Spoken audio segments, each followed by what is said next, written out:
Welcome to The Nooner, a daily dispatch of open-ended ideas from J.E. Peterson, but you can call me Jordan.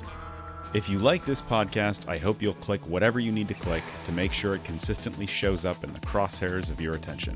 The thought of you missing out gives me night sweats. All right, here's today.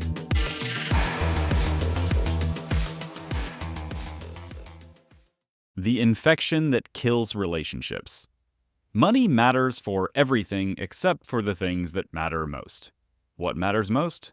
Relationships. Parents, children, spouses, friends, mentors. You might have heard some variation of the quote, "Nobody will remember how late you worked except for your kids." But you might also know, and if you don't, you're about to, that the most common contributor to failed marriages is misalignment on finances. Which, if you think about it for a second, proves my point.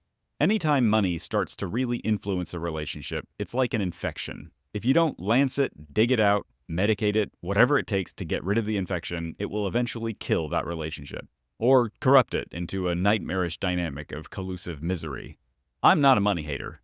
It's absolutely vital to maintain any economic system, which, as far as we can deduce, is non-negotiably critical for any modern society. But it's sort of like social bacteria, performing those vital functions across a broad spectrum of dynamics, but prone to infecting areas it doesn't belong.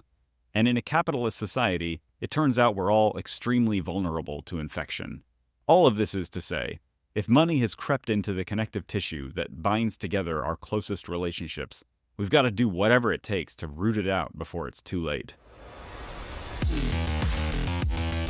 Are you thinking about someone right now? That's probably a good indication that they might like to hear what you just heard.